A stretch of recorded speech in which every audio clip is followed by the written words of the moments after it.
senajan ana apa muslimin iku walau wahidan lan senajan ana apa muslimin iku siji ta'addada kang melampau apa nafuhu kata ada kang berentek ta'addada kang merentek apa nafuhu manfaate wahidan asril alimi kadene tertawane wong alim awis sujai utawa wong pemberani wazalika utawi mengkono-mengkono kunut nazilah lil ittibai krana manut nabi wasawaun lan iku padha fiha ing dalam bencana al khaufu utawi wedi walau min aduwim muslimin lan senajan ana apa khauf iku saking musuhne wong muslim wal qahtu lan kelaparan wal wabaulan qahtu paceklik wal qahtu lan paceklik wal wabaulan wabah penyakit. Termasuk yang disunahkan untuk membaca kunut nazilah itu misalnya terjadi paceklik, terjadi kelaparan. Terus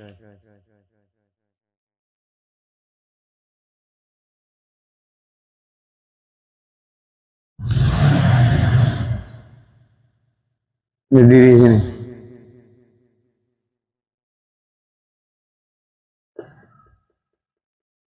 Berdiri. Bismillahirrahmanirrahim. Kharaja al-Qur'an. Sunnah sujati kelawan salat kang den wajibake. Oh, kharajalan kejaba. Kharajalan ngejobake. Enggak usah ngejaba lagi. Kalau ngejaba lagi itu akhraja. Oh, enggak paham muta'addi lazim itu harus dibedakan. Kharaja dengan paham muta'addi lazim itu harus dibedakan. Kharaja dengan akhraja beda. Kalau kharaja keluar, kalau akhraja mengeluarkan. Terus apa an-nafsu salatullah salat idan dan senajan ana apa salatullah itu salat id kalau diratu dan senajan ana apa salatullah salat kang den wajibake. Kalau yusallu mongko ora tuntuna apa kuno lima endalem id dan nganggur Rafi'an hali ngangkat yadaihi ing tangan lurune man adua mangkibaihi kelawan tiga jari rong pundak kalau halas sana'i dan senajan endalem keadaane rudi Fasairul adiyati bedene moco abihannya pira-pira doa. apa?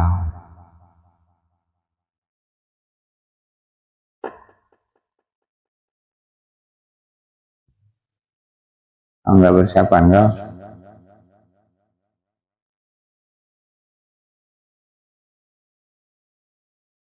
Fasairul adiyati kaya dene pira-pira doa kang dia. Adiyati kaya dene adiyati kaya dene pira-pira doa. Ittiba karena manut Nabi. Apa? Lil ittiba. Terus. Wahai sudah alang sekarane doa sokuman tutahsili taihin kanggo ngatur-atur suci-suci adab ibalain bedene ngangkat bahaya. Apa ngangkat? Bedene ngilangake bahaya anhu saking wong ibadiyati umurihi dalam isur umure wong. Sekabiane Dalam bagiane juga umure wong. Sekabiane. Ja'ala dari ake setuman Ja'ala tadi setuman batna kafaihi ing jerone rong tangane wong belas samai karo langit. Siapa yang benar yang bagus baca itu? Baca cuma sekali.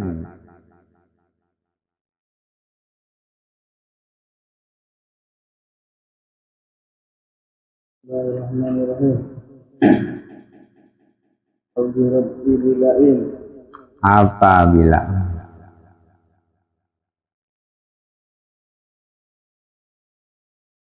balain Rabbi bilain.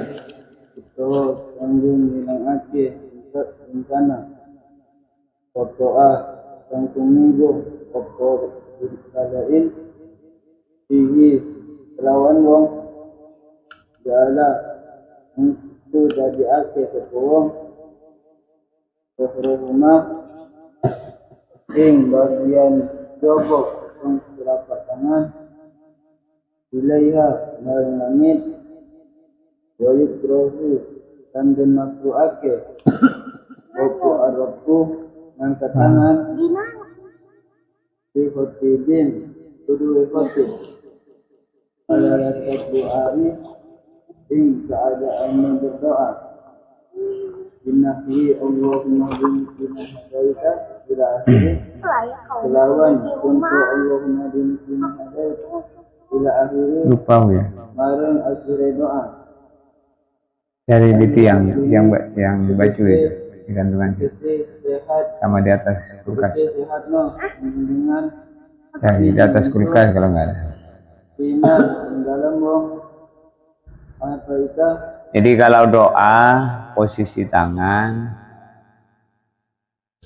diangkat dihadapkan telapak tangan ke atas kecuali di saat meminta supaya terhindar dari segala bencana maka dibalik.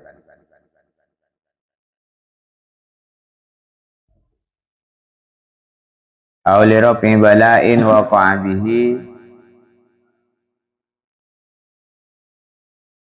ja'lu zahrahuma ilaiha. Jadi kalau berdoa minta supaya musibah yang terjadi dihilangkan jauh daripada musibah sepanjang hidupnya maka ketika itu dibalik. Wa yukrahu ar-raf'u li khatibin halat ad-du'a. Dimakruhkan bagi khatib di saat doa sedang khutbah ngangkat tangan.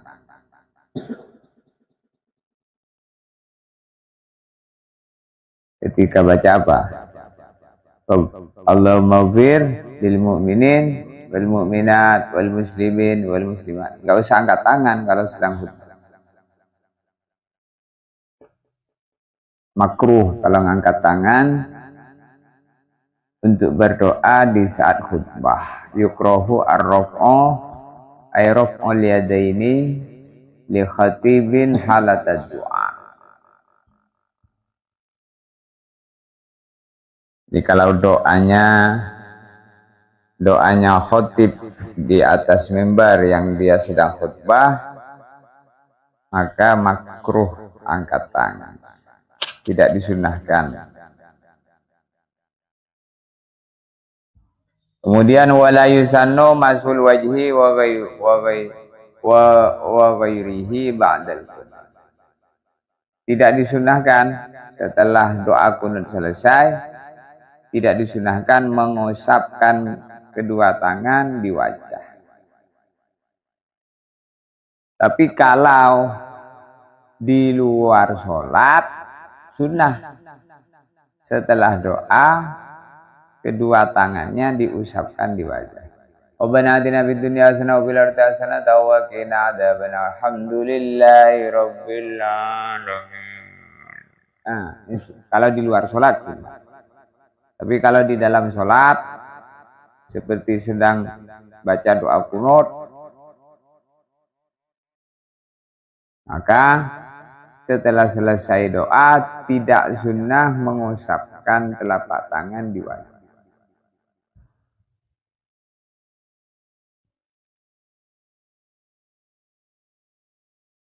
Nah, ini penting. Jadi ahli ilmu itu segala apa yang dibuat harus sesuai dengan arahan keilmuannya.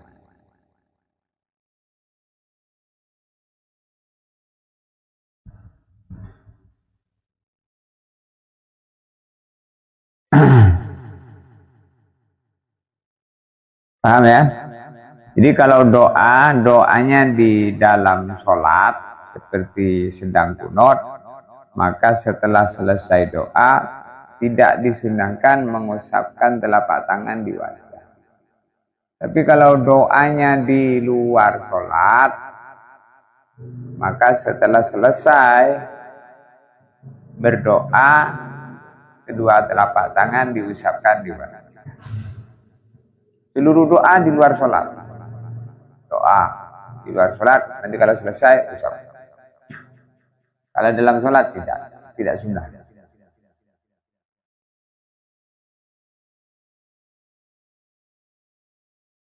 Kalau tidak sunnah berarti makruh kalau dikerjakan. Maka termasuk makruh membersihkan debu yang menempel di dahi. Sedang sholat, pas sujud nempel debu, kamu makruh itu.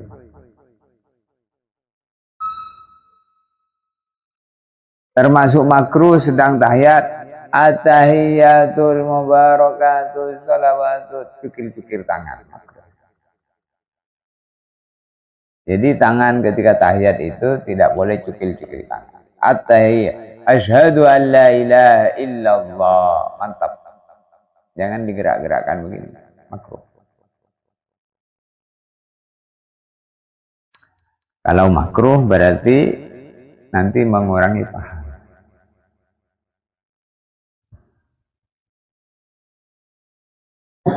Terus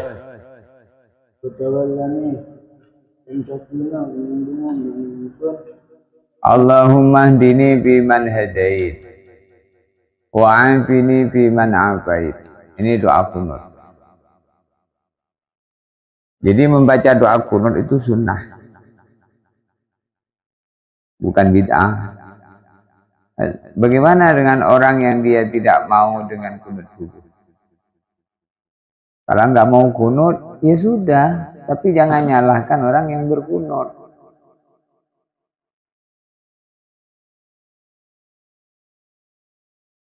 Kunut apa kunut? Kunut apa kunut? Doa. Kunut itu doa. Jadi kalau orang bilang kunut itu bid'ah, berarti doa itu bid'ah. Nah, itu keliru. Jadi kalau orang itu ngerti dengan kandungan atau isi makna yang ada dalam doa kunut, maka dia tidak akan meninggalkan membacanya di setiap sholat subuh pada i'tidal rakaat kedua. Coba kau renungin itu, kata para ulama. Berapa banyak orang telah berubah sebab doa kunut. Allahumma hdini biman hadait.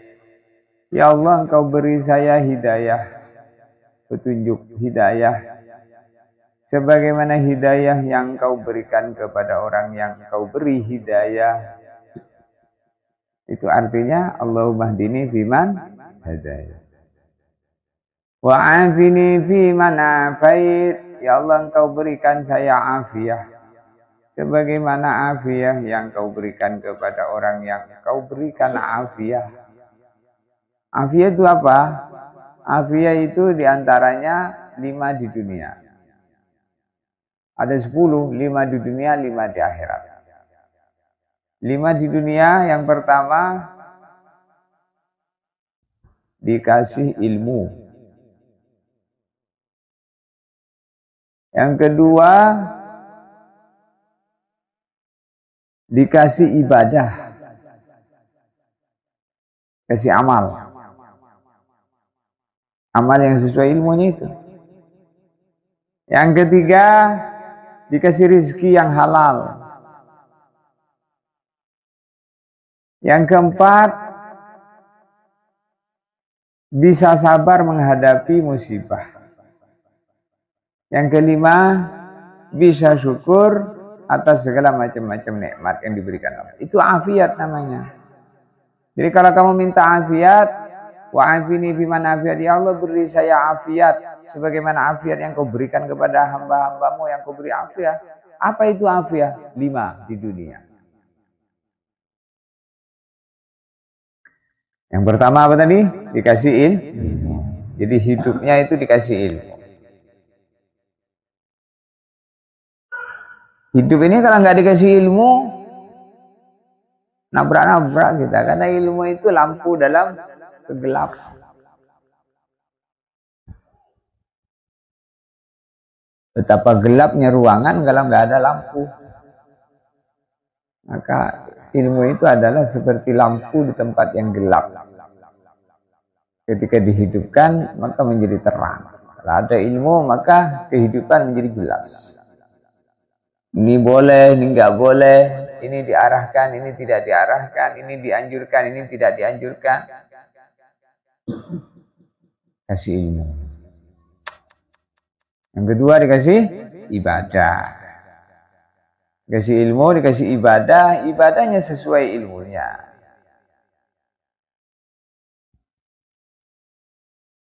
Maka iman dan amal itu selalu bergandengan. Tidak bisa dipisahkan. Innal ladzina amanu wa amilus sholihat kanat lahum jannatul firdausi nuzula. Sungguhnya orang iman dan beramal soleh. Jadi setelah dapat ilmu, maka ilmu jadi amalkan. Ilmu yang tertinggi adalah ilmu ma'rifatullah. Apa? Ilmu ma'rifatullah. Ilmu mengenal tentang Tuhan. Sehingga kemudian beriman kepada Tuhan. Awal wajibin ala mukallafi ma'rifatul ilahi bil iqani. Pertama yang wajib diketahui oleh orang mukallaf adalah mengenal Tuhan. Yang menciptakan langit, yang menciptakan bumi. Qul huwallahu ahad. Allah itu satu, Allahus somad. Allah tempat bergantung, tempat meminta, tempat berlindung. Lam yalid, tidak beranak, walam yulad, dan tidak diperanak. Lam yalid, tidak melahirkan, lam yulad, tidak dilahirkan. Walam yakul lahu kufuwan ahad, dan tidak ada yang setara dengan Tuhan. Kalau ada yang menyamai, maka bukan Tuhan. Maka tidak ada istilahnya Tuhan ibu, Tuhan anak, Roh Kudus. Itu Tuhannya orang Kristen. Tritunggal, 3 dalam 1 bergabung. Tuhan tuh nggak kayak gitu. Tuhan tuh yang menciptakan langit dan bumi. Alladzi khalaqaz samawati wal arda hanifan muslima wa ma ana minal.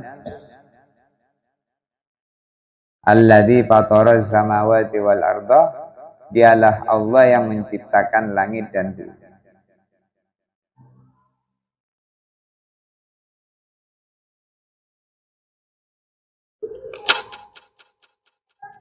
Wa tawallani biman tawallait. Ya Allah, Engkau sayangi saya sebagaimana orang yang Kau sayangi. Minta disayang.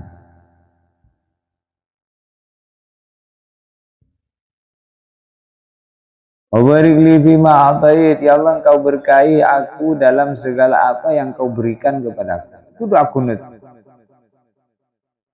Minta supaya segala apa saja yang diberikan Allah jadi berkah. Wa barik li fima atait. Itu artinya doa kunut itu. Jadi kalau orang mengatakan bahwa kunut dalam sholat subuh itu nggak sunnah, apalagi mengatakan bid'ah, itu saking bodohnya terhadap dalil-dalil syariat.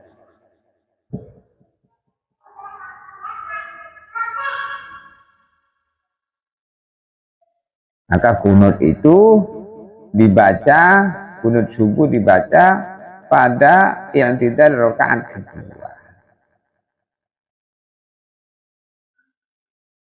Wa barik li bima atait, ya Allah engkau berkahi aku dalam segala apa yang kau berikan kepadaku. Namanya wa barik li bima. Ya, apa yang diberikan Allah kepada kita? Ya semuanya pemberian Allah, gak ada yang tidak pemberian Allah. Kamu itu hidup diberi hidup. Bagaimana hidupnya barokah? Nanti mati, bagaimana matinya pun barokah, seperti wafatnya Imam Ahmad bin Hanbal. Ketika beliau wafat, 1000 orang Yahudi masuk Islam. Kematiannya itu membawa hidayah. Itu kematian yang barokah. Dan kita pengen begitu. Dalam umur yang singkat 60-70 tahun, betapa sangat ruginya kalau nggak berkah. Kalau nggak berkah itu berada dalam kesia-siaan. Tidak ada manfaat, tidak ada gunanya, justru malah membawa petaka. Apa petaka? Dosa. Mata mendapatkan dosa, mulut mendapatkan dosa, telinga mendapatkan, dikasih harta, hartanya mendatangkan dosa. Ini nggak berkah kayak gitu. Dikasih umur, umurnya pun tua-tua keladi, semakin tua semakin jadi maksiat. Ini kalau orang itu nggak berkah, maka sudah nggak ada kebaikan sama sekali. Maka doa kunut itu minta barokah. Wa barik li bima a'tait. Ya Allah, engkau berkahi untuk aku bima, dalam segala apa saja a'taita yang kau berikan kepada. Jadi kalau orang itu baca doa kunut itu dia minta ilmu yang barokah, minta rezeki yang barokah, minta keluarga yang barokah, minta anak yang barokah, minta cucu cicit yang barokah, minta kawan yang barokah, minta mata yang barokah.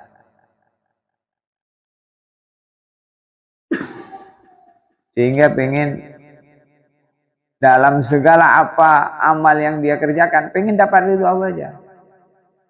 Ini saya mau melihat, yang saya lihat nih kira-kira membuat Allah ridho apa enggak ya? Kalau membuat Allah murka buat apa? Nanti malah dicucuk mata saya di jahanam, nanti gimana? Kayaknya nggak mau, Mas. Kakinya mau melangkah, dipikir dulu deh. Ini saya mau kemana ini langkah saya ini? Kira-kira langkah saya ini mendatangkan ridho Allah, mendatangkan pahala, apa mendatangkan murka Allah atau azab? Pikir dulu. Kalau mendatangkan ridho Allah, maka dia melangkah.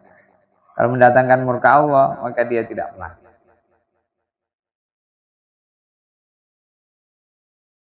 Ya orang iman itu begitu. Bukan asal berbuat. Ala basiratin. Dengan ilmu yang jelas. Barik li bima a'tait. Masya Allah. Itu kalau kau renungi wa barik li bima atait itu mencakup segala-galanya. Ya Allah, dalam segala apa saja yang kau berikan kepada saya, kau berkahi. Apakah ada yang bukan pemberian Allah? Ya semuanya pemberian Allah. Kamu dikasih napas itu. Siapa yang ngasih napas? Bagaimana napasnya yang barokah? Ampasun min ampasika jauharatun laki matalah. Kalau napas-napas yang berkah, keluar masuknya napas nyebut Allah, maka itu tidak bisa dibeli oleh dunia dan segala isi. Satu kali napas itu nilainya lebih berharga daripada emas penuh. Ini kamu dikasih napas gratis. Makanya nanti kalau andaikan Allah hisab kamu, maka kamu tidak akan selamat daripada hisab Allah. Kalau misalnya Allah nuntut kita supaya napas sekali napas saja untuk dibayar, maka segala amal baik orang mulai dia lahir sujud terus tidak pernah maksiat sampai umur 80 tahun. Lam ya'sillah tarfata'ain, tidak pernah maksiat kepada Allah walaupun sekedip mata. Itu kebaikan sebanyak itu kalau seandainya ditukar dengan nikmat satu kali napas belum cukup. Maka kita beramal supaya apa? Supaya mendapatkan rahmat Allah. Dengan rahmat Allah itulah kita mengharapkan masuk surga Allah. Dan nanti ada orang disuruh masuk surga. Masuklah kamu ke dalam surga dengan rahmatku, kata Allah. Maka dia bilang, ya Allah, saya tidak mau kalau masuk surga dengan rahmatmu. Saya akan masuk surga dengan amalan perbuatanku yang baik. Oh iya.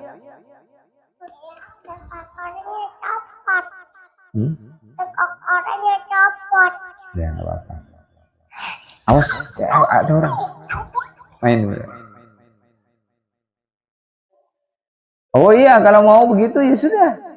Itu amal baikmu, terus saya minta supaya satu kali napas itu kamu timbang dengan sekali napas. Maka segala amal baiknya seumur hidup ditimbang dengan satu kali napas.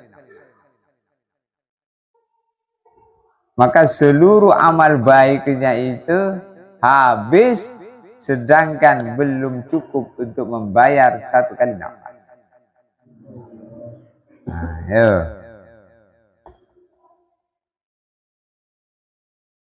Jadi seandainya kita ini mulai dari bayi sejak lahir sholat terus gak pernah berhenti sampai umur 80 tahun, gak pernah berhenti, gak ada berhentinya, sholat terus gak pernah berhenti, itu kebaikan sebegitu banyaknya.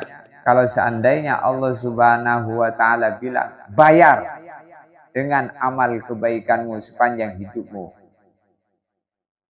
nikmat mata yang aku berikan kepada, maka tidak cukup untuk membayar satu mata. Mata yang kedua itu sudah habis kita kebaikannya, mau dibayar pakai apa lagi?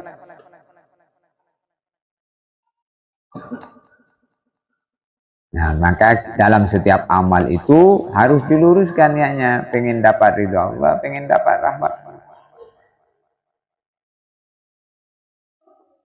Kalau orang itu niatnya sudah seperti itu, maka dia tidak peduli adanya orang yang mencaci dan yang menyanjung.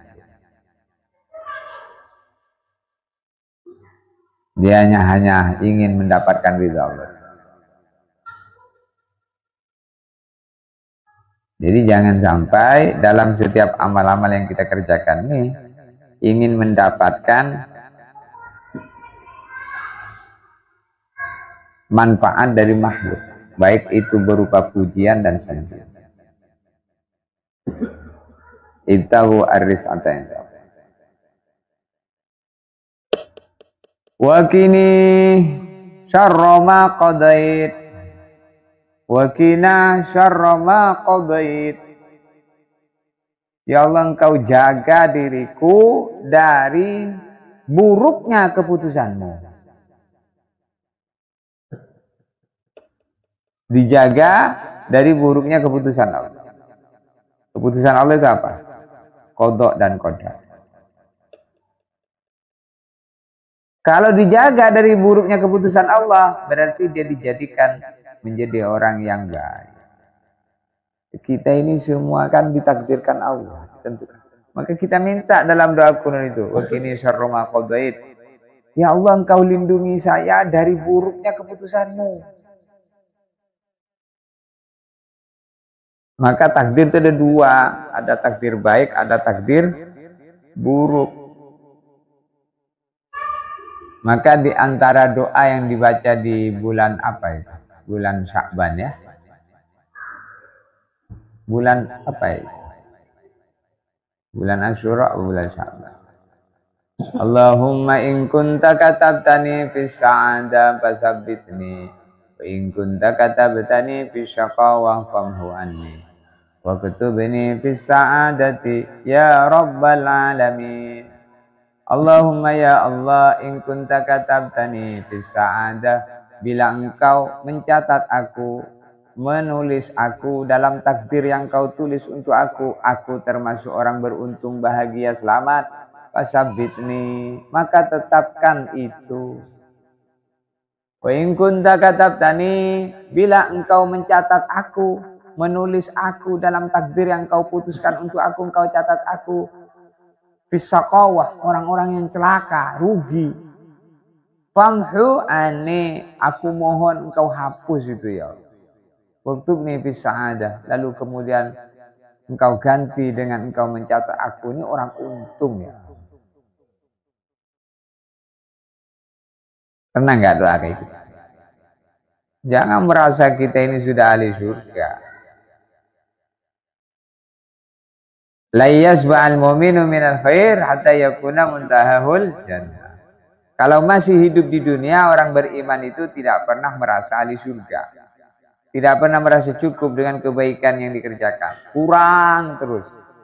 Kalau sudah masuk di surga, nah baru berhenti. Dan tidak usah ngomong ahli surga, memang sudah di surga. Nah di dunia ngomong ahli surga, ternyata ahli neraka nanti. Maksudnya apa? Kalau punya amal baik, jangan menyombongkan amal baiknya.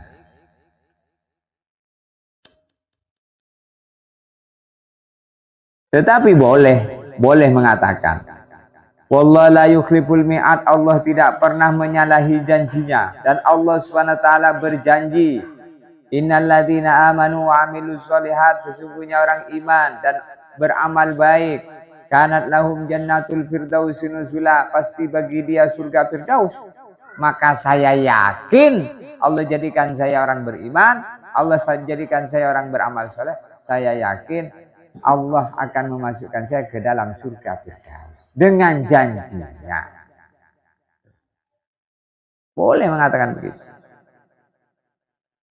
tapi bukan untuk menyombongkan.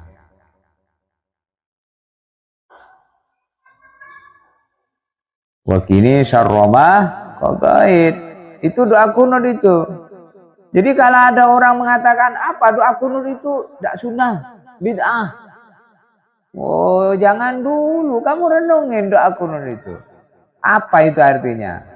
Orang yang mengatakan ceplas-ceplos begitu itu biasanya iso moco tapi orang ngerti maknanya. Bisa baca, tapi nggak ngerti maknanya. Kalau dia ngerti maknanya baca doa kunut, loh, kok doa kunut kayak gini? Artinya ini masya Allah, masa kayak gini bid'ah? Masa kayak gini tidak sunnah? Sunnah ini Nabi mensunnahkan karena dalam doa kunut itu mengandung kebaikan dunia dan akhirat. Minta hidayah, minta afiat, akhirat. Minta hidayah, minta afiat, minta muwalah, minta tauliyah, minta disayang.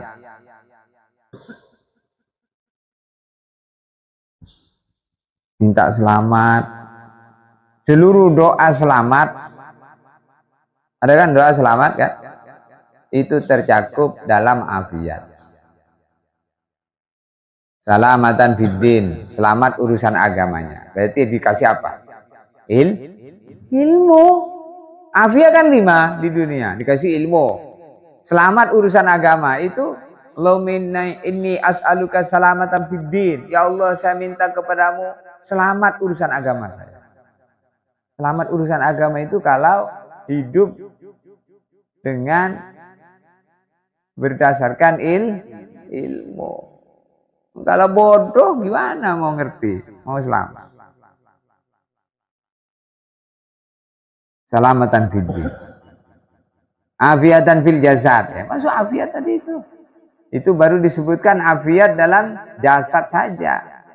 Badannya selamat. Maka kalau badan selamat, selamatnya badan itu dua. Zahir dan batin.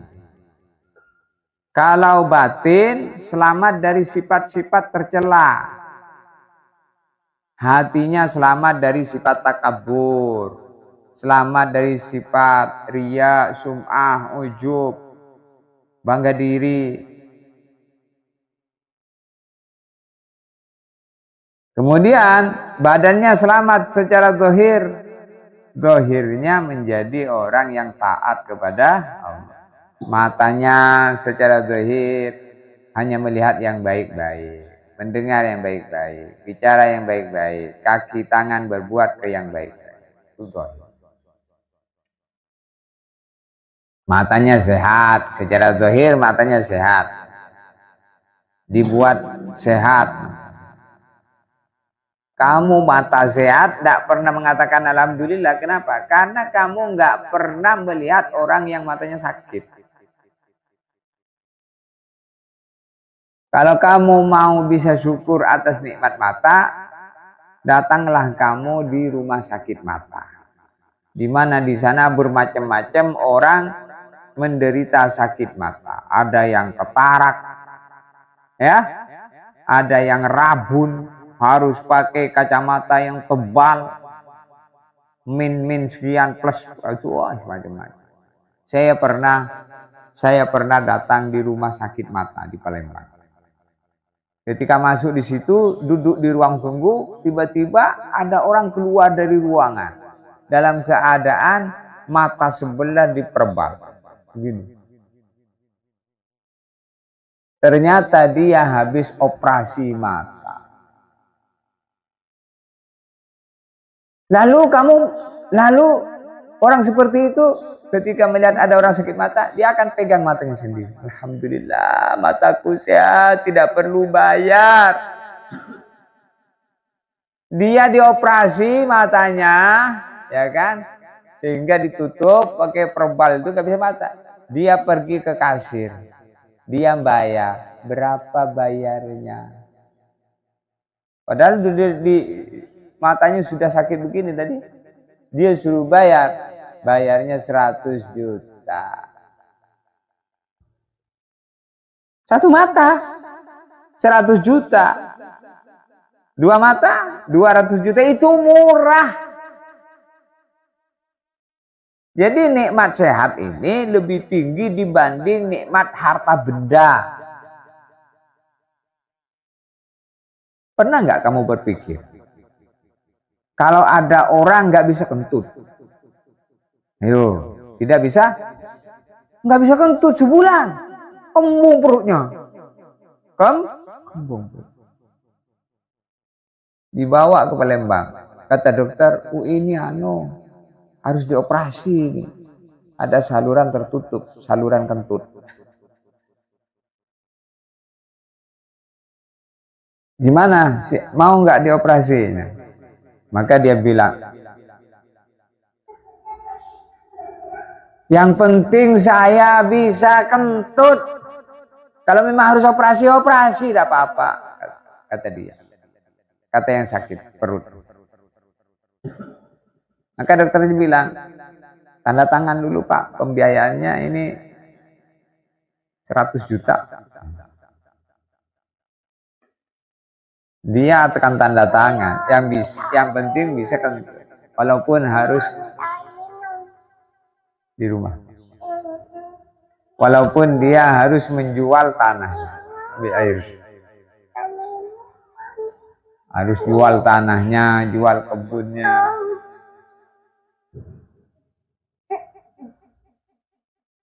Jadi nikmat apa? Nikmat sehat lebih berharga daripada nikmat hati. Orang akan siap untuk menjual kambingnya demi biaya sakit badan. Duduk. Terus. Maka jangan mengatakan bahwa kunut subuh itu enggak sunnah.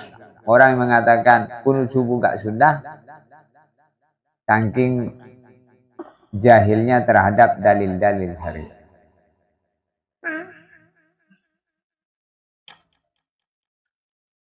Terus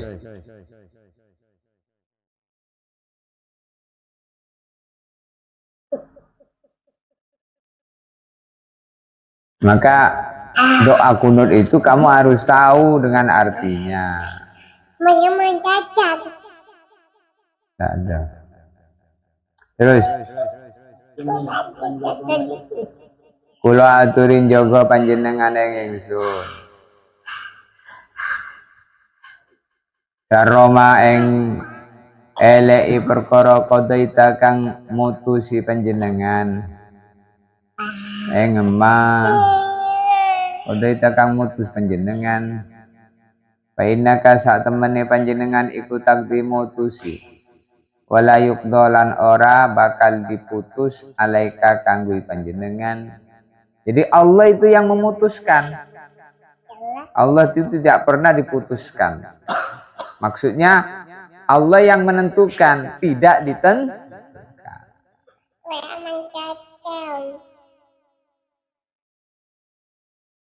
Allah yang menghidupkan kita. Kita tidak menghidupkan Allah. Kita ini dihidupkan. Kalau Allah dihidupkan oleh yang maha hidup. Allah yang maha hidup. Kalau kita ini enggak hidup, tapi dihidupkan. Allah yang maha kaya. Kalau kita ini enggak kaya, tapi ditentukan jadikah dibuat kaya.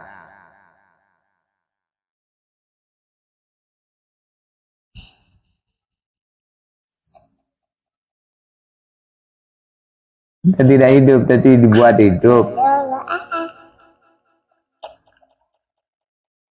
oleh Allah. Alladzi la ta'khudhuhu sinatu wala lahu ma fis samawati wa ma, yang tidak pernah tidur, tidak pernah ngantuk, yang memiliki segala yang di langit, segala yang di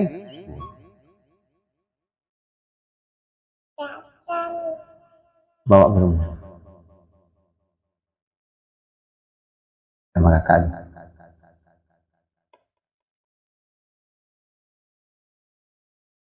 Man dzalladzi yashfa'u 'indahu illa bi'idnih.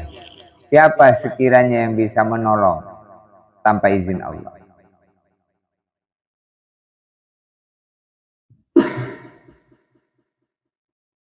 Jadi dengan izin Allah semuanya bisa. Allah nggak mengizinkan kita, tidak memberi hidayah kepada kita, maka kita menjadi orang yang tersesat.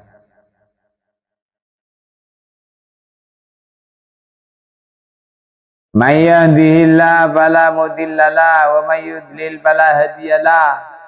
Siapa diberi hidayah dia tidak akan tersesat, siapa yang disesatkan tidak akan dapat petunjuk.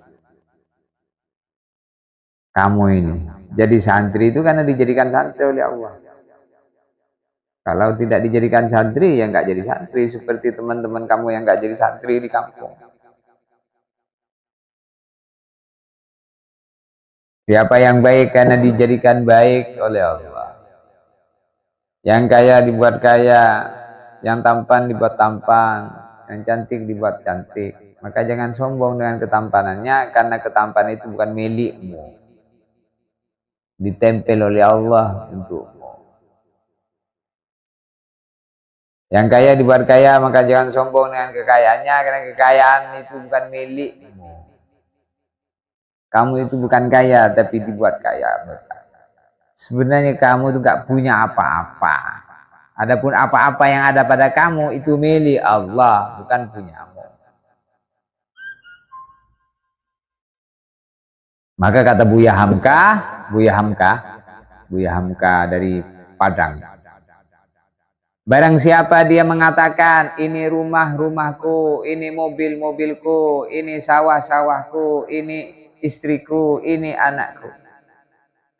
Kalau orang mengatakan seperti itu, maka dia telah menjadi pencuri. Karena dia telah mengaku memiliki sesuatu yang bukan miliknya. Semua milik Allah. Kamu jangan mengatakan ini milikku, tapi katakanlah apa? Ini titipan Allah untukku. Ini istri titipan Allah untukku. Beda. Ini istri istriku, ini milikku. Dengan mengatakan ini istri titipan Allah untukku. Jadi harus ada kalimat ini titipan Allah untukku. Ini mata-mataku, bukan matamu itu. Itu titipan Allah untukmu. Akhirnya berhati-hati menggunakan mata. Ini mata titipan Allah. Jadi kalau ada orang mengatakan ini sawah-sawahku, ini kambing-kambingku, ini duit-duitku, maka dia perampok. Karena dia telah mengaku perkara yang bukan milik. Ayo, pernah nggak kita itu sadar bahwa ternyata kita hidup di dunia ini telah menjadi perampok puluhan tahun? Ngaku-ngaku, akhirnya jadi berat semua. Kalau orang itu mengaku memiliki, maka dia susah untuk mau dijadikan amal itu susah. Maka kata Ki Mukhlisun, dunia itu jangan masuk di hati, cukup di kantong. Kalau masuk di hati, sakit hati. Hilang sakit hati. Susah ngambilnya, ada di hati, susah, berat. Tapi kalau cukup di kantong, punya mobil, kalau cintanya masuk ke hati, nanti diserempet orang, tergores sedikit, Masya Allah, mobilnya tergores, yang sakit hatinya, sakit hati. Akhirnya nggak terima. Oh, ini mobil aku, kok kamu serempet, kamu ganti, kamu biayain gini. Kalau tidak, aku lapor polisi. Nah, itu orang gendeng itu, tidak iman dengan takdir. Kalau terjadi kayak gitu, maka berdamai. Ini Pak, gimana? Mohon kerjasamanya yang baik untuk bisa membenarkan kendaraan kita ini. Ngomong yang baik-baik. Kalau dia bilang, maaf mas, saya orang miskin, nggak punya apa-apa. Oh iya, apa?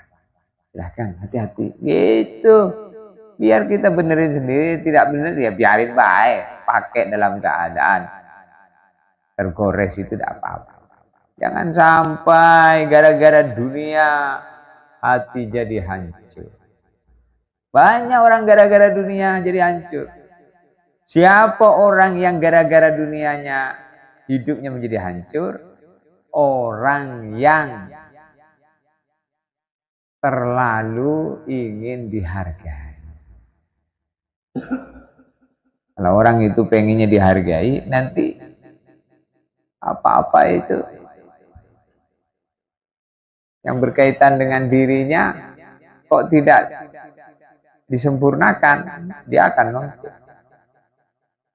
Itu memang berat. Makanya iman itu tidak semudah apa yang kita bayangkan. Ujian iman itu ketika orang dihadapkan dengan ujian-ujian tadi. Dibuat miskin, sabar enggak? Dibuat kaya, syukur enggak? Itu ujian juga.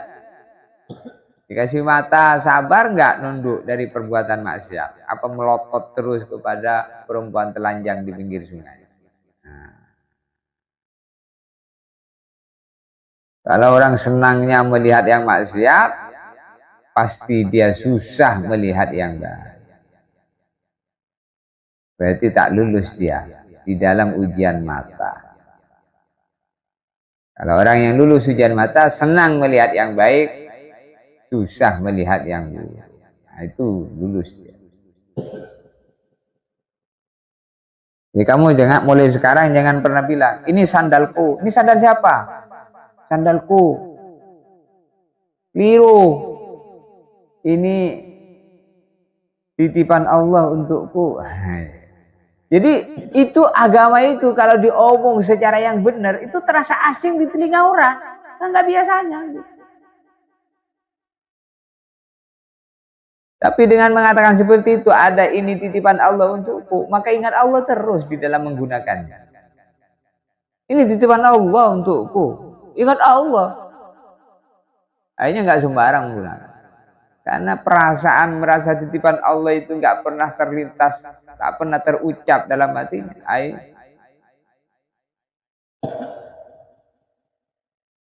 Jadi rusak. Allah Karim.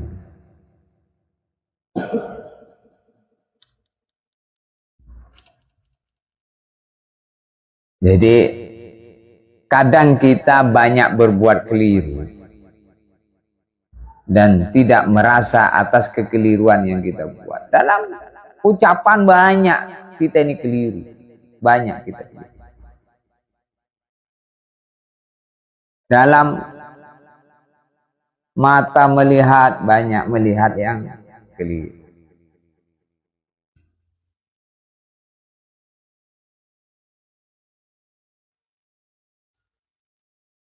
Wa qina syarra ma qadait.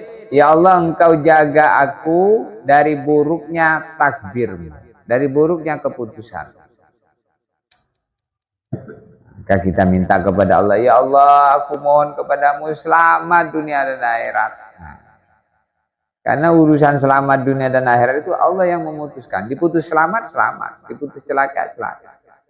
Maka kalau seandainya diputus celaka, minta lagi kepada Allah, famhu anni waktubni bis sa'adah. Kalau engkau jadikan seorang celaka, ya Allah, aku berlindung kepadamu, ya Allah, engkau hapus keputusan itu, engkau ganti dengan yang selamat, bahagia. Dunia ini sebentar saja, 60-70 tahun. Jangan gara-gara 60-70 tahun kamu rusak hubunganmu dengan Allah. Kamu rusak hubungannya dengan sesama makhluk. Maka orang kalau tidak iman sama Allah, dia demi selamatnya dirinya di dunia akan berbuat semaunya. Coba tengok di persidangan di dunia ini. Dia salah kok menang. Dia menang kok salah. Duit bro. Apa? Duit bro. Hakimnya kan bisa disogok. Walaupun salah punya duit menang. Walaupun menang gak punya duit, kalah. Nggak punya duit di dunia ini tersingkirkan. Apakah selesai urusan dengan seperti itu? Tidak. Semua yang terjadi di dunia ini, mungkin kita aman, mungkin kita selamat di penjara karena nyogok, kemudian jadi yang salah jadi menang tadi, yang menang malah di penjara.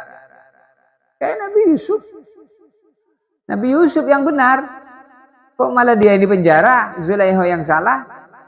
Nah, itu. Jadi di dunia ini makanya belum selesai. Untuk itu Allah akan menyiapkan nanti persidangan di akhirat. Hakimnya langsung Allah. Oh, kalau di sana saksinya itu bukan orang lain. Mulutnya, tangannya jadi saksi. Wa naktubu al-yawma nakhtimu ala afwahihi wa tukallimuna aidi wa tashhadu arjulu bima kanu yaksibun. Terhadap makanu yaksibun, apa yang dikerjakan, tangan dan kaki jadi saksi. Loh, kok malah tangan dan kaki yang jadi saksi? Yang ngomong tangannya, yang ngomong kakinya. Kok bukan mulutnya? Kan yang ngomong biasanya mulut. Nah, mulutnya terkunci. Al-yawma nakhtimu ala afwah. Afwahnya, afwah itu apa artinya? Mulut. Mulutnya malah dikunci. Yang biasa ngomong malah ditutup. Yang ngomong malah yang nggak punya mulut. Kakinya ngomong, tangannya ngomong. Bahkan kulitnya ngomong, rambutnya ngomong, bicara semua. Tempat yang dia berbuat maksiat ngomong pula. Akhirnya dia kaget. Ada yang ngomong, iya benar dia, ya Allah, maksiat di atas bumimu. detik ini, aduh, tidak bisa lari lagi. Kamu mau nyogok pangeran, nyogok Allah, tidak bisa. Itu ada cerita hikmah dari guru kita almarhum Syekh Zairot. Betapa pentingnya anak hafiz Quran. Apa? Anak hafiz Quran. Seperti kalian nih semua. Nah, anak yang hafiz Quran, belajar kitab kuning, kitab gundul. Ini kalau diistilahkan orang awam, kitab yang nggak ada harkatnya yang kayak gini, ini katanya kitab kuning, kitab gundul.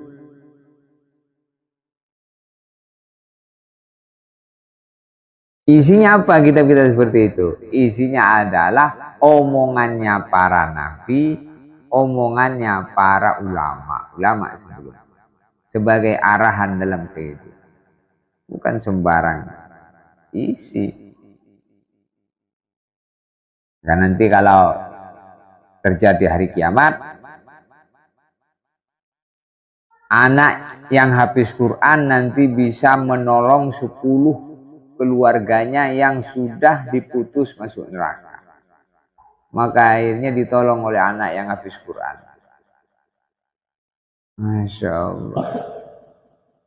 Maka di saat orang-orang kafir melihat dia nggak jadi, ada orang tidak jadi dimasukkan neraka karena punya anak hafiz Quran, maka dia manggil anaknya yang di neraka itu. Anaknya yang di neraka bersama dia di neraka karena kafir di dunia. Anaknya dulu di dunia itu jadi, ada yang jadi tentara, ada yang jadi polisi. Maka di neraka dia bilang sama anaknya, "Wahai anakku, kamu kan dulu tentara, masa kamu tidak bisa itu malaikat Malik itu kamu tembak aja dia itu."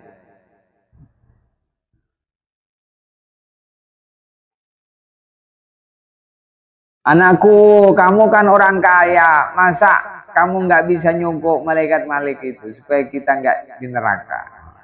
Maka anaknya bilang, "Wahai bapak, wahai ibu, pistol tembak begini ini itu lagunya dulu di dunia, kalau di sini tidak berlaku lagi. Duit itu lagunya di dunia, kalau di sini tidak laku lagi." Itulah yang disabdakan, izzud dunya bil mali wa izzul akhirati bisolihatil a'mali. Terhormat di dunia harus banyak duit. Kalau kamu banyak duit, maka dihormati. Walaupun kamu kencing berdiri. Kalau kamu punya mobil mewah, maka semua orang hormat dengan kamu. Wa izzul akhirah bisolihatil amal. Tapi terhormat di akhirat dengan amal soleh. Kalau punya sholat 5 waktu, salam. Di dunia ini harus punya duit. Nggak punya duit, ya kamu nggak usah mengharapkan orang lain menghormati kamu. Apa kere kamu? Nggak punya duit. Tapi kemuliaan di dunia ini sebentar, 60-70 tahun saja. Jadi kalau seandainya kita ini miskin, sudah tidak ada harapan orang memuliakan, menghormati, ya sudahlah. Ridho dengan kemiskinannya, jadi orang yang taat, nanti masuk surga 500 tahun lebih dulu melebihi orang kaya. Sehingga nanti di surga bahagianya bukan 60-70 tahun, selama-lamanya. Surga bahagianya bukan 60-70 tahun, selama-lamanya bahagia. Izzul akhirah bisolihat. Terhormat di akhirat dengan amal soleh. Ngangkat derajat amal soleh.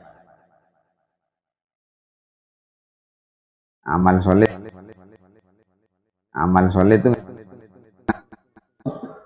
maka diistilahkan kalau ada orang mati, maka dia seperti orang yang punya 3 anak.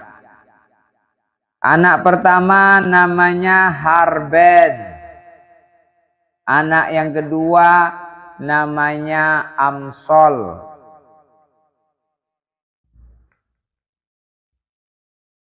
Anak yang ketiga namanya Anis. Harben itu apa? Harta benda. Amsol itu apa? Amal soleh. Anis itu apa? Anak istri. Ya. Ya kalau orang mati itu anaknya tiga ini. Pertama siapa? Harben, harta benda. Dia mengatakan, ya saya anak kamu. Kalau kamu sakit, saya biayain ya. Tapi kalau kamu mati, ya saya nggak mau ikut. Tapi kalau kamu mati, ya saya nggak mau ikut. Saya akan waris kamu. Harta benda. Kekubur tidak ikut di harta benda. Hanya dia sanggup membiayain kalau sakit.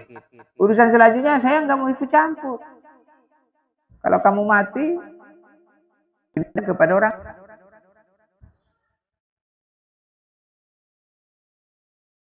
Kemudian yang kedua, Anis. Anak istri. Anak istri selalu mengatakan, kalau bapak sakit saya temenin, kalau perlu ke rumah sakit saya anterin. Bahkan nanti kalau bapak mati saya akan kubur. Habis itu kami pulang. Kami nggak akan nemeni bapak dikubur. Itu kata siapa? Kata Anis. Anak mana ada anak istri nemenin kita dikubur? Kata dia cuma nganter ke kubur. Ya sudah lebih bagus lah daripada Harben. Kalau Harben tuh ke kubur aja nggak mau ikut, mobilnya nggak ikut. Dia punya mobil mewah, tapi ke kubur suruh naik ambulan yang sudah umur 70 tahun. Itu mobilnya mewah jadi dipakai. Mau dipakai, anaknya bilang, jangan, oh, sudah mati kok, kodowai sudah. Sama aja itu sudah mati, pakai keranda aja. Nah, akhirnya dipikul pakai keranda. Idza hamalta ilal kuburi jannah fa'lam bi annaka ba'da. Kalau kamu memikul mayit ke kubur, yakini bahwa suatu saat kamu yang dipikul. Sekarang kamu mikul, iya, terus suatu saat kamu yang dipikul. Masa iya? Masa iya? Kalau kamu nyolati mayit, suatu saat kamu yang disolat. Kalau kamu melihat ada orang mati, suatu saat kamu yang dilihat dalam keadaan kamu sudah mati.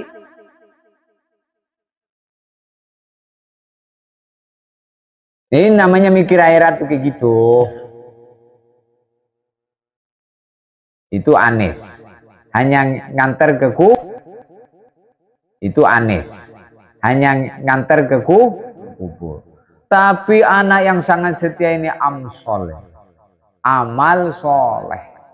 Dia setianya sampai dia nemenin di kubur, sampai dia ngangkat derajat di sisi Allah.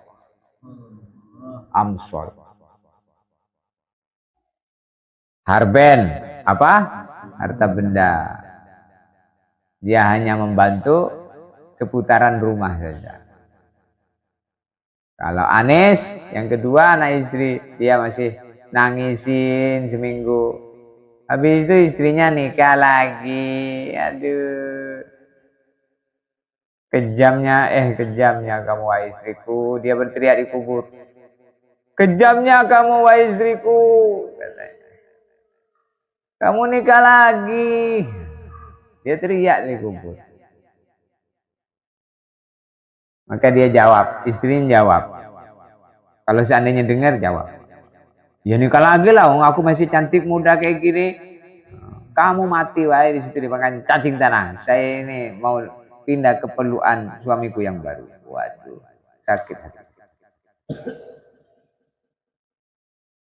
Amsol, amal soleh. Ingat tuh, anakmu ada 3. Harta benda, Anis, Amsol. Nah,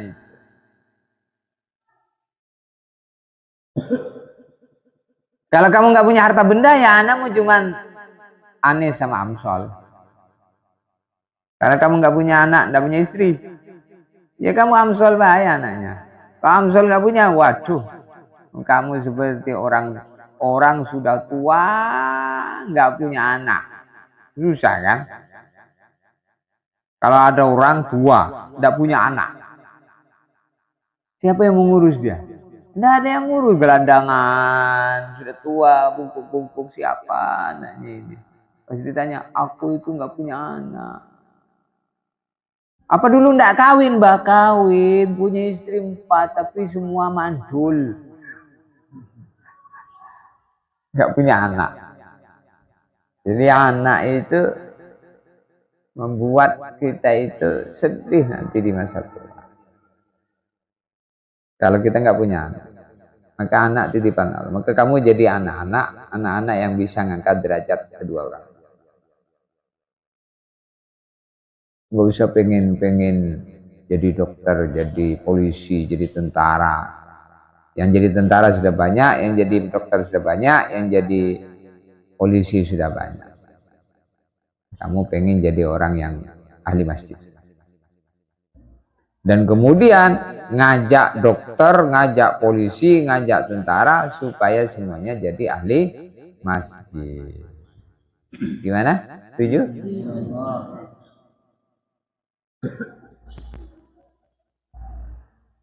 Terus.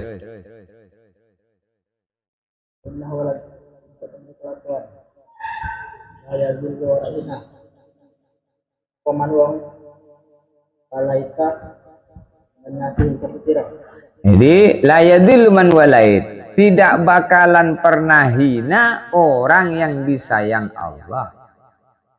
Wala ya'izzu man adait, tidak bakalan pernah mulia orang yang dimusuhi Allah. Itu tuh kalimat dalam kunut itu. Fa innahu la yadhillu man walait. Sesungguhnya tidak akan pernah hina orang yang dicintai Allah. Orang kalau dicintai Allah pasti mulia dia. Enggak bakalan hina. Jadi kamu harus buat. Awas terus. Nah, ikut masuk TV. Korek.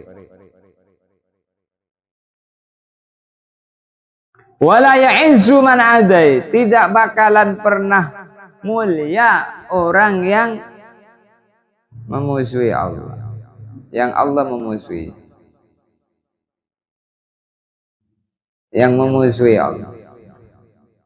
Orang kok bermusuhan dengan Allah, nggak bakalan mulia. Tahu Namrud tak? Namrud musuhi Allah, tidak taat sama Allah, dihinakan oleh Allah, matinya dengan seekor nyamuk sebelah sayap. Itu Namrud. Tahu kenal Fir'aun? Matinya tenggelam di laut merah. Mati tenggelam seperti tikus. Ngambang. Air tidak mau menenggelamkan.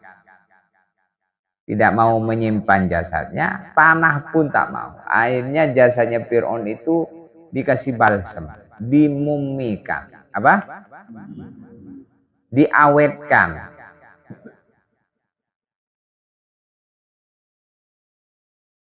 Diawetkan sehingga ditaruh di museum Mesir. Jasad Fir'aun itu ditaruh museum Mesir. Kemudian dagingnya menjadi kempes, kulit nempel di tulangnya. Jadilah dia pengkorak yang menjijikan. Kalau kamu mau nengok jasad Fir'aun, nah itu mengerikan itu. Hidup 500 tahun jaya ngaku Tuhan. Ujung-ujungnya mati pula. Jadi jangan mentang-mentang hebat jadi raja, menindas orang yang teraniaya, orang lemah. Seberapa lamamu? 60-70 tahun, tak selama Fir'aun, ratusan tahun Fir'aun. Mau kita cuma 60-70 tahun. tidak mempertimbangkan keselamatannya di hadapan Allah. Asal ngomong, asal memberikan keputusan, salah, keliru, gak dipertimbangkan, keliru, salah di hadapan Allah maksudnya. Nah, itulah orang tidak sayang dengan diri. Orang kalau nggak sayang dengan dirinya, maka dia akan maksiat kepada Allah. Wala ya'izzu man adait. Allah. Tabarakta Rabbana, maha barokah panjenengan ya Allah, wa ta'ala ita maha luhur panjenengan ya Allah. Falakal hamdu mongko iku gedhe panjenengan utawi sekabehane puji.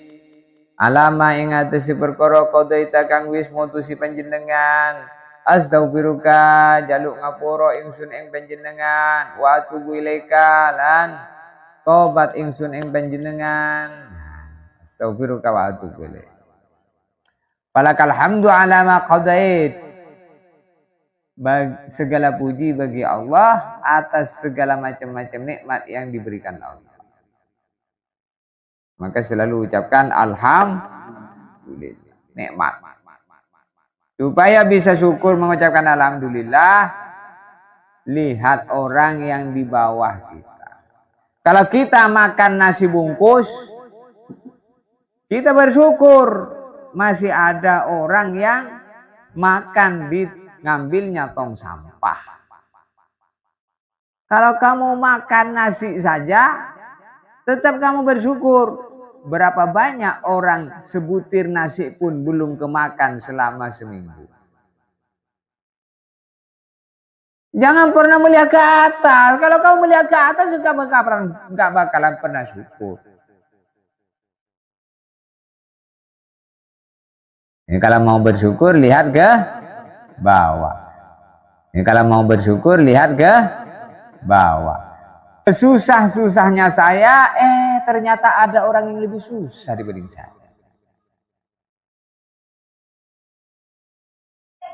Kalau kamu naik sepeda motor, jangan melihat orang yang naik mobil Pajero.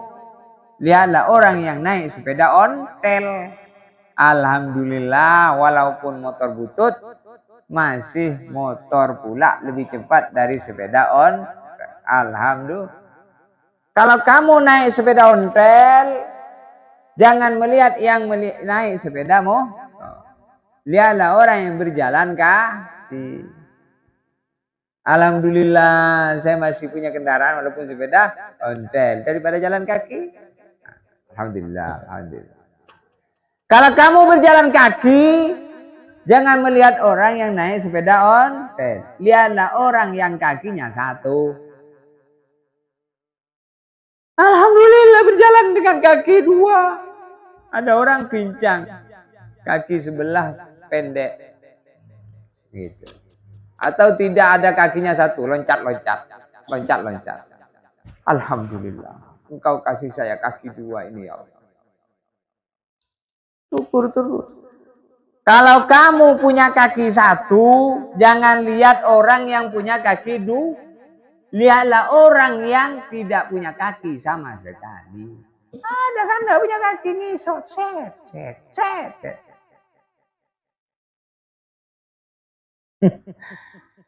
Kalau kamu tidak punya kaki, jangan melihat orang yang punya kaki. Lihatlah orang yang tidak punya kepala. Udah mati, berapa mati juga. Alhamdulillah, walaupun tidak punya kaki, saya masih bisa mengaji, masih hidup kan. Nah, tapi kalau kamu melihat yang di atasnya terus, wah, tidak pernah syukur kamu. Iri terus dengan tetangga kamu. Capek. Paham? Nikmat enggak ngaji? Gimana mendengarkan penjelasan Ustadz? Kamu paham enggak? Enak enggak didengar? Ya pasti jawab enak, masa enggak jawab enak? Enggak jawab enak nanti ditempeleng. Ya kalau enak bilang enak, kalau nggak enak tak itu. Akhirnya nanti berusaha saya kalimat apa yang sekiranya penyampaiannya. Kalau kamu kurang paham, jangan bilang paham. Paham? Paham. Padahal nggak paham. Bohong kamu. Kalau belum paham, bilang belum paham Pak Ustaz. Kalau ditanya, dia bilang mana yang belum paham? Ini. Jangan dijawab semua. Kalau yang paham kasih paham.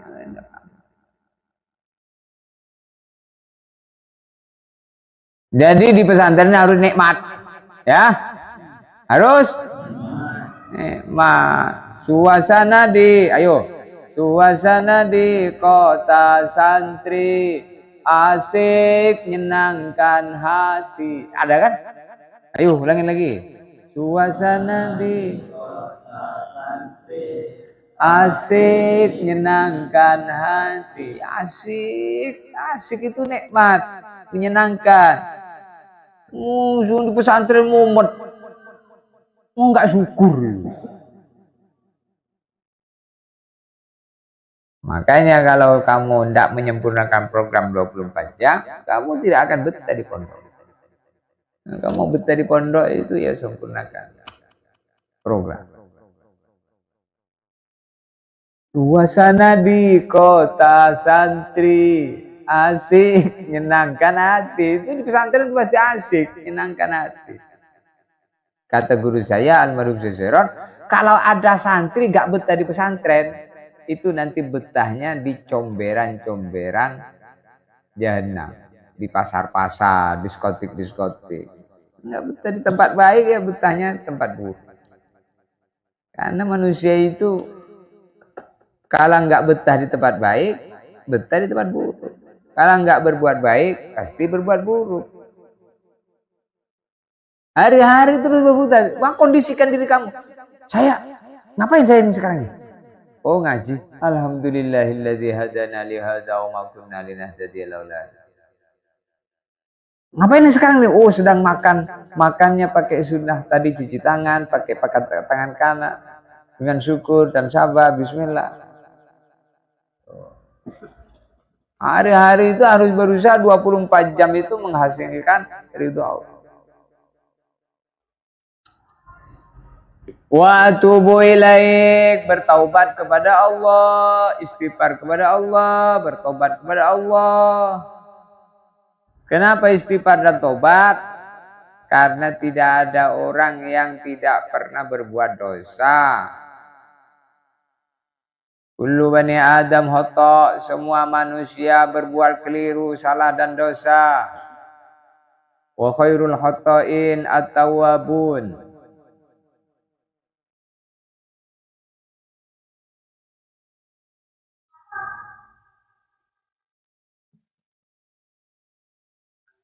Wa khairul khata'in at-tawwabun, sebaik-baik orang yang berbuat salah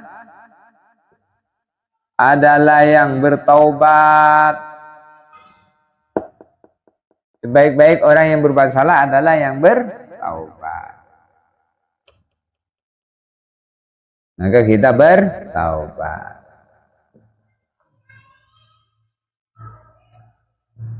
Watusan nolan dan sunnahake opo. Watusan nolan dan sunnahake akhiruhu yang dalam akhiri moco kunut. Apa assalatu wassalamu moco salawat lan salam ala Nabi Muhammadin sallallahu alaihi wasallam ngatasi kanjeng Nabi Muhammad wa ala alihi lan ngatasi keluarganya Nabi. Setelah selesai doa kunut, astaghfiruka wa atubu ilaik wa sallallahu ala sayyidina Muhammadin nabiyil ummi wa ala alihi wa sahbihi wa barik. Kalau wa barik wa salim. Kalau wabaroka wasallam, jangan wabarik wasallam. Enggak ngerti susunan bahasa Arab. Kalau wabarik wasallim, kalau wabaroka wasallam. Apa bedanya Tat? Kalau wabaroka itu fi'il madhi, maka yang kedua yang diatofkan berupa juga fi'il wabaroka wasallama. Tapi kalau wabarik wasallim ilamar. Banyak orang nggak ngerti nih urusan kayak gini. Wabarik wasallam. wa baraka wa sallim. Enggak ngerti. Kalau wa barik, kalau wa baraka wa sallam. Kalau wa barik wa sallim. Jangan wa baraka wa sallim. Itu namanya enggak paham. Kalau wa baraka wa sallam. Kalau wa barik wa sallim. Mana yang benar? Benar dua-duanya, asal sesuai dengan susunan. Maka cara membaca bahasa Arab itu ada kaidahnya.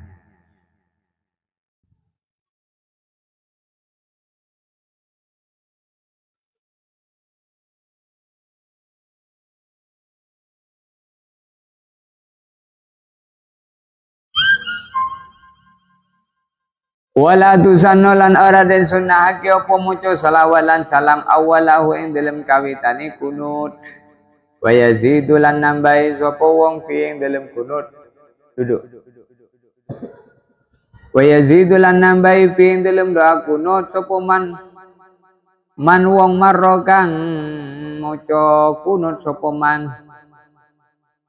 Nambahi kunut Umar ing kunut Sayyidina Umar alladzi kana kang ono sinten Sayyidina Umar ono iku yaknutu maca kunut sinten Sayyidina Umar bihi kalawan alladzi bisubeng dalam subuh wa huwa utawi kunut Sayyidina Umar Allahumma inna nasta'inuka wa nastaghfiruka wa nastahdik wa nu'minu bika wa natawakkalu 'alaika wa nusni 'alaikal khaira kullah nashkuruka wa la nakfuruka wa nakhla'u wa natruku may yafjuruk Allahumma iyyaka na'budu wa laka nusalli wa nasjudu wa ilaika nas'a wa nahfidu narju rahmataka wa nahsha 'adzabaka inna 'adzabakal jidda bil kuffari mulhiq. Itu tambahan kunutnya Sayyidina Umar.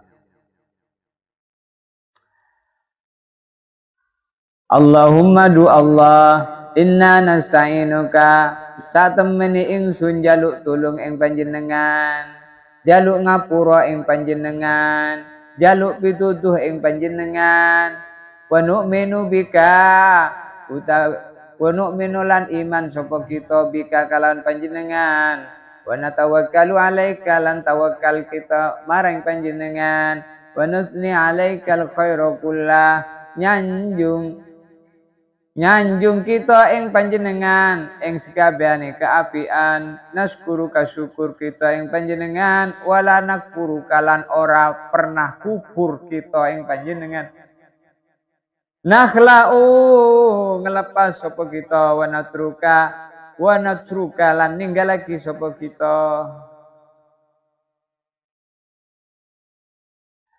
wa natruka lan ninggalake sapa kita mayyafjuruka ing wong kang jahat maring panjenengan. Maksudnya ya Allah aku meninggalkan orang-orang yang jahat kepada panjenengan. Ya Allah, aku tidak berkawan dengan orang yang memusuhi Engkau ya Allah. Itu maksudnya.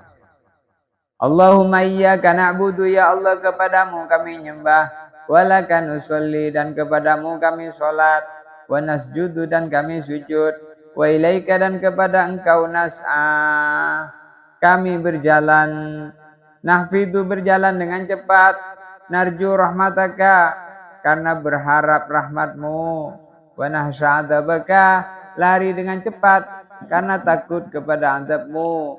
Inna 'adzabaka sesungguhnya siksanya Engkau ya Allah al-jid beneran pasti bil kufari dengan orang kafir mulhik nyusuli terjadi maksudnya pasti menyusul. Itu doanya Sayyidina Umar. Al-Fatihah.